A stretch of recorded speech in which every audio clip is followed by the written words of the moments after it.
গোকৰ্ণই এবাৰ ভাগৱত কৈ আছিলে গোকৰ্ণই ধুন্দুকাৰীক ভাগৱত কথা কৈ আছিলে আৰু ধুন্দুকাৰীক যেতিয়া ভাগৱত কথা কৈ আছিলে ধুন্দুকাৰী কি হৈ গল তেওঁ প্ৰেত জুনিৰ পৰা তেওঁ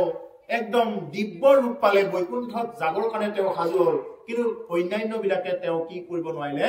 তেওঁলোকে সেই মানে ভাগৱত কথা শুনি তেওঁলোকে গতি নাপালে কাৰণটো কি কাৰণ তেওঁলোকে শুনাৰ নিচিনাকৈ নহলে তেওঁলোকে কেৱল খোৱাত ব্যস্ত আছিল যেনেকি ভাগৱত অনুষ্ঠানত আহি খোৱাত ব্যস্ত চাহত ব্যস্ত তামোলত ব্যস্ত কেৱল খাও খাও কৰি থাকে ভাগৱতে তেওঁৰ জীৱনত ক্ৰিয়া নকৰে ইয়াৰ কাহিনীটো এই কাৰণে মই ক'ব গৈছিলো এই যে গোকৰ্ণ আৰু ধুন্দুকাৰী উপাখ্যান এই সংস্কৃত ভাগৱতৰ প্ৰথমতে এইখিনি দিয়া আছে আত্মদেৱ নামৰ এগৰাকী ব্ৰাহ্মণ আছিলে আত্মদেৱ নামৰ ব্ৰাহ্মণ গৰাকীৰ কি হৈ গল যে তেওঁৰ এগৰাকী পত্নী আছিলে নামটো হল ধুন্দুলি আৰু ধুন্দুলি মানে ধুন্দুলি এটাও ধুনপেচ মাৰি ভাল পায় কেৱল ধুনপেচ মাৰি ভাল পায় যেটো আপোনালোকে বুজি পাইছে ধুনপেচটো কি কেৱল খোৱা লোৱা এইবিলাকতে ব্যস্ত আত্মদেৱ নামৰ ব্ৰাহ্মণক কোনো ধৰণৰ কি নকৰে স্বামী বুলি কোনো ধৰণৰ মান্যতাই নকৰে এনেদৰে বহুদিন গল সতি সন্ততি নাই আত্মদেৱ ব্ৰাহ্মণৰ মনত ধিক্কাৰ লাগিলে তেওঁ ভাবিলে বোলে সতি সন্ততি যেহেতু নাই কোনে পিণ্ড দান কৰিব এই বুলি আত্মদেৱ নামৰ ব্ৰাহ্মণ গৰাকীয়ে অৰণ্যৰ ফালে মৰিবৰ কাৰণে আত্মঘাতী কৰিবৰ কাৰণে গৈ আছে তেতিয়া এটা কুয়া দেখাবলে কুয়াটোতে জাপ দি পৰিব এতিয়া এজন ঋষিয়ে কৈছে বোলে নহয় তুমি ইয়াতে মৰিব নোৱাৰিবা এটোৰ পৰা আমি পানী খাও তেতিয়া হলে হে গুৰুদেৱ ইয়াৰ উপায়টো দিয়ক বোলে কি উপায় বোলে মোৰ সতি সন্ততি নাই যাৰ কাৰণে এই দুখত মই মৰিবৰ কাৰণে আহিছো হয় নেকি সতি সন্ততি নোহোৱাত তোমাৰ দুখ হল তোমাৰতো এই জন্মত কিয় 7 জন্মলৈ তোমাৰ সতি সন্ততি নাই তেওঁ ধ্যান কৰি চাই দেখিলে বোলে এই জন্মতেই নহয় 7 জন্মলৈ তোমাৰ একো নাই কিন্তু কি কৰিলে নামানিলে ঠিক আছে নামানা যদি তুমি কি কৰে এটা ফল দিলে লোৱা সাধাৰণ মাৰ্গেৰে এটা ফল দিলে এইটো ফল তোমাৰ আইগৰাকীক খোৱাবা কিন্তু সাৱধান ফলটো যেতিয়া খোৱাবা তেওঁ সাৱধান হৈ চলিব দিবা কাৰণ এই ফলটো খোৱাৰ লগে লগে গৰ্ভত সন্তান স্থিতি হ'ব আৰু তেতিয়া কি হ'ব যে তেওঁ এই টেঙা তিতা খাৰ জ্বলা এইবিলাক খাব নালাগে আৰু তেওঁ যতে ততে ফুৰি থাকিব নালাগে যিকোনো কথাবিলাক কৰি থাকিব নালাগে এনেকুৱা বিভিন্ন ধৰণৰ নীতি নিয়ম বিলাক শিকাই পঠালে এতিয়া গৰ্ভত থাকোতে টেঙা কিয় খাব নালাগে কাৰণ সন্তান গৰ্ভত থকাৰ পিছত 5 মাহৰ পৰা আগপালি নাৰীৰ যোগেদি কি কৰিব পাৰে এটা সন্তানে মাকে যি খায় সেইটোৱে গ্ৰহণ কৰিব পৰা আৰু সেই সন্তানটোৱে যেতিয়া নেকি একদম মানে মাকৰ বিষ্ঠা মুক্তৰ গোন্ধৰে তাতে থাকিব লগা হয় সেই সন্তানটো মানে আমাৰ চবৰ কথা কৈ আছো আমিও এই একেই আছিলো বিষ্ঠা মুক্তৰ গোন্ধত কেনেকুৱাকে থাকিব লগা হয় আৰু তেতিয়া মাকৰ খুব খাও খাও লাগি থাকে কি কেৱল জ্বলা টেঙা তিতা কিছুমানেতো ফলাও খাই দিয়ে এনেকুৱা ধৰণৰ খাও খাও লাগি থাকে তাৰ পিছতে কিয় খাও খাও লাগে এইটো কাৰণ সেই সন্তানটোৱে ভোগ কৰিব লাগিব নৰক যন্ত্ৰণা ভোগ কৰিব লাগিব আৰু যেতিয়া এনেকুৱাকে তেওঁৰ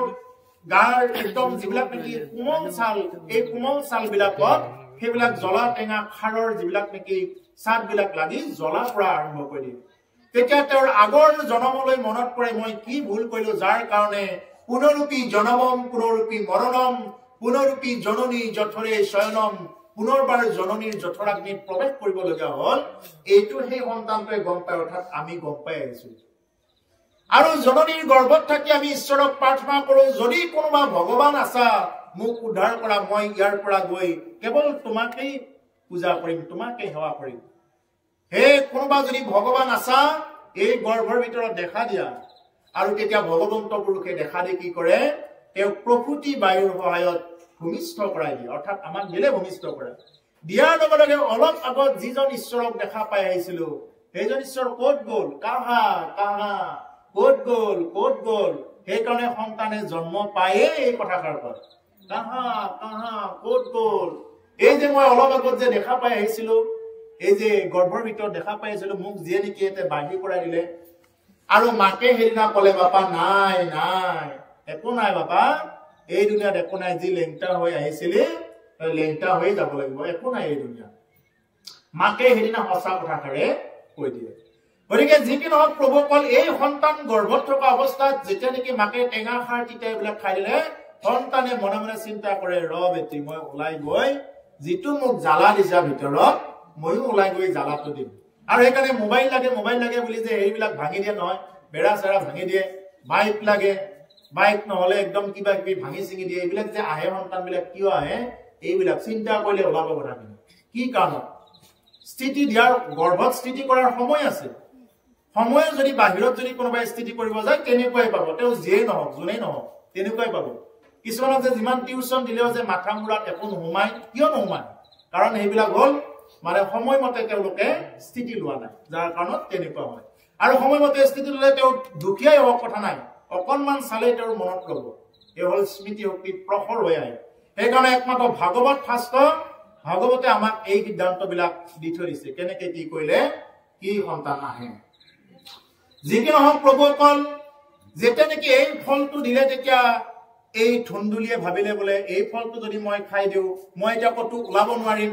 কৰবাত মই কিবা খাবলৈ যাব নোৱাৰিম আৰু সন্তানটো জন্ম পালে দে জন্ম পোৱাৰ পিছত কেৱল মানে পেচাব কৰিব পায়খানা কৰিব এইবিলাক ধুৱাই থাকোতেই যাব গতিকে মই আৰু কি নকৰো এই ফলটো খাব ইচ্ছা নকৰো এই বুলি কি কৰিলে তেওঁৰ ভনীয়েকৰ লগত কথাখিনি আলোচনা কৰিলে আৰু ভনীয়েকৰ গৰ্ভত ইতিমধ্যে এটা সন্তান স্থিতি হৈছে ভনীয়েকে ক'লে বোলে হে বাইদেউ এটা কাম কৰা তুমি ভাও জোৰা তুমি গৰ্ভৱতী হোৱাৰ ভাও জোৰা আৰু মোৰ সন্তানটোকে তোমাক দিম তুমি মাত্ৰ অকণমান মোক ভৰণ পোষণ দিবা চব তেনেকুৱা মেনেজ কৰি ল'লে আৰু এওঁ পাই আহি কি কৰিলে সেই ফলটো তেওঁলোকৰ ওচৰতে থকা গাইজনীক খুৱাই দিলে যথা সময়ত তেওঁৰ ভনীয়েকৰ পৰা এটা সন্তান জন্ম হ'ল ভনীয়েকে ফাঁকি দিলে বোলে মোৰ সন্তানটো মৰি গ'ল ফাঁকি দিলে আৰু তেওঁলোকৰো আৰু মানে বাপসকল একদম সঁচা বুদ্ধিৰ আৰু এই যেনেকে আত্মদেৱ নামৰ ব্ৰাহ্মণ গৰাকী আছে আত্মদেৱ নামৰ ব্ৰাহ্মণ গৰাকীও ভাবিলে বোলে আমাৰ এই সন্তান জন্মগ্ৰহণ হৈছে এই বুলি তেওঁৰ আনন্দ লাগিল আৰু এনেদৰে যেতিয়া গম পালে এতিয়া মাকে এতিয়া গাখীৰ খুৱাব লাগে এতিয়াতো গাখীৰ নোলায় লাগিল হাহাকাৰটো তাতে তেওঁতো ভাওহে জুৰি আছিলে এতিয়া আকৌ ধুন্দুলিয়ে কি বুলি ক'লে হে স্বামী যে এটা কাম কৰো যে এই সন্তানটো আমাৰ ভনীকে দি দিওঁ কাৰণ তেওঁৰ সন্তানটো যিহেতু মৰি থাকিলে গতিকে তেওঁকে দি দিওঁ এই বুলি চাল ফটুৱাই এই ভনীয়েককে সন্তানটো দি দিলে আৰু একে সময়তে গাইজনীৰ গৰ্ভৰ পৰাও এটি সন্তান জন্ম হ'ল কাণকেইখন থিয় গৰুৰ নিচিনা আৰু দেখা সাক্ষাৎ মানুহ সেইকাৰণে তেওঁৰ নাম দিলে গোকৰ্ণ আৰু এই ধুন্দুলিয়ে নামকৰণ কৰাৰ সময়ত ক'লে নহয় মোৰ নামেৰেহে যাব লাগিব কিন্তু মোৰ নামৰ বাহিৰে কিন্তু বেলেগ নাম হ'লে কিন্তু নহ'ব এই বুলি ধুন্দুলিয়ে কি কৰিলে তেওঁৰ সন্তানটোৰ নাম ধুন্দুকাৰী ৰাখিলে বোলে নহয় মোৰ নামেৰে যাব লাগিব এইটো হ'ব ধুন্দুকাৰী এই হ'ল ধুন্দুকাৰী আৰু গোকৰ্ণ এটা ধুন্দুকাৰীয়ে কি কৰিলে জন্ম পোৱাৰ পিছৰ পৰা একদম সৰু কালৰ পৰাই লগৰীয়াৰ লগত খেলা খেলিব যায় নদীত ঠেলা মাৰি দিয়ে লগৰীয়া তাতে উঠি যায় কুৱাৰ ওচৰত তেনেকে থাকে তাতে একদম গলতা মাৰি দিয়ে গলত ধৰি একদম দবা মাৰি দিয়ে লগে কুৱাৰ ভিতৰত পৰি যায় মৰি যায় অন্ধ মানুহবিলাকক কেনেকুৱাকে টকানডালত ধৰি আনি নদীৰ ফালে লৈ যায় পেলাই দি মাৰি দিয়ে ইমান অত্যাচাৰী হ'ল এই ধুন্দুকাৰী যথা সময়ত মাক দেউতাকক ইমান কষ্ট দিলে বিশেষ কৰি মাকক যে মোক কি দিয়া মোক ধন সোণ দিয়া মই জুৱা খেলিব যাওঁ পাখা খেলিব যাওঁ এনেকুৱা তেওঁ জুৱাত মনোযোগ দিলে এতিয়া মাকেতো আৰু দিব নোৱাৰা হ'ল মাকে দিব নোৱাৰা হৈ মাকে উপলব্ধি কৰিলে যে এনেকুৱাকে এটা সন্তান জন্ম দিয়াৰ কাৰণত কি গতিটো হ'ল আৰু মাকে তেতিয়া কি কৰিলে তেওঁ নিজে আত্মঘাতী কৰাৰ কাৰণে তেওঁ সিদ্ধান্তলৈ অৰণ্যলৈ গৈ তেওঁ নিজে পানীত পৰি আত্মজা কৰিলে এই ধুন্দুলিয়ে এতিয়া থাকিল ধুন্দুকাৰী আৰু দেউতাক আৰু গোকৰ্ণ এতিয়া গোকৰ্ণকো থাকিব সুখ নিদিয়ে এতিয়া দেউতাককো থাকিব সুখ নিদিয়ে দেউতাকৰ কি হৈ গ'ল যে এতিয়া আৰু থাকিবৰ কাৰণে ইচ্ছা নাই আৰু এই সংসাৰত কি কৰিম তেতিয়া গোকৰ্ণই বুজাইছে যে হে পিতৃ কি কৰা তুমি ইমান চিন্তা কৰিব নালাগে এই বুলি বিভিন্ন প্ৰকাৰৰ শাস্তি উপদেশ দি পিতৃক বুজালে আৰু তেনেকুৱাকে কি কৰিলে পিতৃয়ে তেনেকুৱাকে অৰণ্যলৈ গ'ল অৰণ্যলৈ গৈ তেওঁ তপস্যা কৰিলে তপস্যা কৰি ঈশ্বৰ প্ৰাপ্তি হ'ল তেওঁ যিটো ভুলো কৰা নাছিল যাৰ কাৰণে তেওঁ আত্মঘাতী কৰিব লগা নহ'ল আত্মজা কৰি মৰিব লগা নহ'ল যিয়ে নেকি আত্মঘাতী কৰি মৰে তেওঁৰ কি হৈ যায় তেওঁৰ জীৱ অধোগতি হৈ যায় আমাৰ 9খন দৰ্জা থাকে দেহত 9খন দৰ্জাৰ তলৰ 2খন দৰ্জাৰে পাৰ হ'ব লগা হয় আৰু যাৰ কাৰণে জীৱ অধোগতি হয় যিয়ে নেকি আত্মঘাতী কৰি মৰে ঊৰ্ধ্বগতি নহয় গতিকে তেনেকুৱাকে যে তেওঁৰ আইগৰাকী তেনেকুৱাকে মৰিবই লগা হ'ল, যি নেকি আত্মদেৱ নামৰ ব্ৰাহ্মণ গৰাকীৰ পত্নী ধুন্দুলি। এতিয়া থাকিলগৈ তাতে আত্মদেৱ ব্ৰাহ্মণ যেতিয়া ওলাই গ'ল তেতিয়া গোকৰ্ণ আৰু ধুন্দুকাৰী থাকিলে। এতিয়া গোকৰ্ণ সদায় থাকিব সুখ নিদিয়ে, গোকৰ্ণ থাকিব শান্তি নাপায়, গোকৰ্ণ তাৰ পৰা ওলাই গুচি গ'ল গৃহৰ পৰা। আৰু ধুন্দুকাৰীয়ে কি কৰে, সদায় এগৰাকী এনেকুৱাকে নাৰী আনি তেওঁ 7 গৰাকীলৈ লৈ গ'ল সদায়। আৰু নাৰীবিলাকে সদায় কয় বোলে মোক টকা দিয়া, ধন দিয়া, সোণ দিয়া, এনেকুৱা বিভিন্ন প্ৰকাৰৰ দাবী কৰি থাকে। আৰু সিও পাই কি কৰে, কৰবাৰ পৰা চুৰ কৰি আনি তেনেকুৱাকে দি থাকে। আৰু এদিন সোণৰ চেন খুজিলে আৰু কি কৰিলে, এই ধুন্দুকাৰীয়ে ৰজাৰ ঘৰৰ পৰা তেনেকুৱাকে সোণ চুৰ কৰি আনি দিলে। তেতিয়া এই নাৰীসকলৰ মাজত মনত চিন্তা হ'ল, বোলে এওঁ সদায় এনেকুৱাকে চুৰ কৰি আনি থাকে, এদিন হয়তো ৰজাই ধৰিলে আমি সকলোৱে ফচি মৰিম, তাৰ আগতে ইয়াক শেষ কৰা যাওক। এই বুলি সকলোৱে লগ লাগি গলত টিপা মাৰি ধৰি মাৰিব চেষ্টা কৰিছে। এতিয়া নমৰে, কাৰণ পাপী আত্মা পতকে মৰা নহয়, নমৰে। একদম জ্বলি থকা জুই এঙাৰ আনি পেলাই মুখত ঘূৰাই দিছে ধুন্দুকাৰী। তেনেকুৱাকে তেওঁক মাৰা হ'ল আৰু সেই পত্নীসকলো তাৰ পৰা নিজৰ ঘৰলৈ পলায়ন কৰিলে। আৰু গোকৰ্ণ সেইখন ঘৰৰ পৰা তেওঁ আগতেই গৈছিলে, এই মৰণটো কথা পিছত গম পালে। গম পাই কি কৰিলে, পিণ্ড দি ফুৰিলে, কেওফালে শ্ৰাদ্ধ পিণ্ড কৰি ফুৰিলে। এদিন বহুদিনৰ মূৰত এনেকুৱাকে গোটেই ঘূৰি পিণ্ড দি আহি এদিন এই ঘৰটোত জিৰণি লবৰ কাৰণে আহিলে। আহি দেখা পালে যে প্ৰেত। কি কৰিলে, যে প্ৰেত বিলাকে তুলাৰ নিচিনাকে বায়ুত ভাহি থাকে। প্ৰেত আত্মা বিলাকে কেতিয়াও এক জেগাত থাকিব নোৱাৰে। পানী দেখিব কিন্তু পানী খাব নোৱাৰে। যেনেকুৱাকে জলাতংকৰ ৰোগ হলে পানী দেখিব কিন্তু পানী খাব নোৱাৰে, পানীক লৈ ভয় কৰে। ঠিক তেনেকুৱা প্ৰেতাত্মা যিবিলাকে প্ৰেত জুনি পাই বেয়া কৰ্ম কৰি, সেই প্ৰেতে কেতিয়াও পানী খাব নোৱাৰে। আৰু পানী খাব ইচ্ছা যায়, খাব নোৱাৰে, ঘূৰি ফুৰি আছে, এতিয়া মুক্ত নাপায়। তেতিয়া গোকৰ্ণই কি কৰিলে, তেওঁক মন্ত্ৰ মাতি তেওঁক এক জেগাত ৰাখি দিলে। আৰু ৰাখি দি সুধিলে, কোন তুমি? তেতিয়া ক'লে বোলে মই তোমাৰ ভাই, মই হলো ধুন্দুকাৰী। কি তুমি মুক্তি পোৱা নাই? মইতো তোমাৰ কাৰণে ইমান বিলাক শ্ৰাদ্ধ দিছো, ইমান বিলাক পিণ্ড কৰিছো, পিণ্ড দান কৰিছো, তুমি একেবাৰে গতি পোৱা নাই? বোলে নাই, মই গতি পোৱা নাই, মই এতিয়া এনেকে আছো। তেতিয়া কি কৰিলে, তেতিয়া গোকৰ্ণৰ চিন্তা লাগিলে, বোলে কি কৰা যায়। অন্যান্য ঋষিমুনিসকল আহিলে, অন্যান্য ঋষিমুনিসকলে উপদেশ দিব নোৱাৰিলে।